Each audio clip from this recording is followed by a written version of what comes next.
قاضی عمر بن ابی لیلہ اپنے دور قضا کا ایک حیران کر دینے والا واقعہ بیان کرتے ہوئے کہتے ہیں کہ ایک دن میں اپنی عدالت میں بیٹھا ہوا تھا۔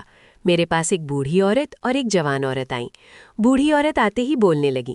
تبھی اس جوان عورت نے کہا، اللہ تعالیٰ قاضی کو نیکی عطا فرمائے، ان سے کہیے کہ یہ چپ ہو جائے، میں اپنی اور ان کی بات خود کروں گی، اگر میں کہیں بھی غلطی کروں تو یہ بوڑھی عورت مجھے ٹوک دے۔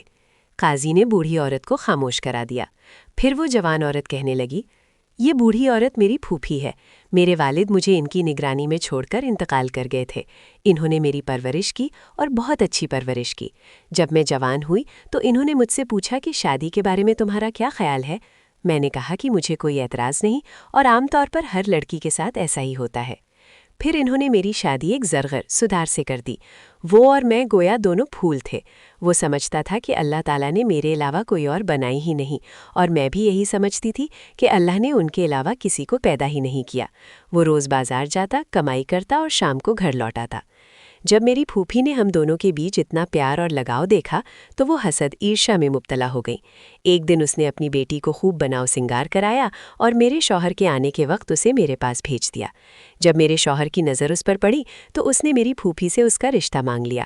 پھوپھی نے کہا، ایک شرط ہے، اپنی بیوی یعنی اس کا معاملہ میرے ہاتھ میں دے دو۔ میرے شوہر نے کہا، میں نے اس کا معاملہ تمہیں سونپ دیا۔ تو پھوپھی نے کہا، میں نے اسے 3 طلاق دے دی ہیں۔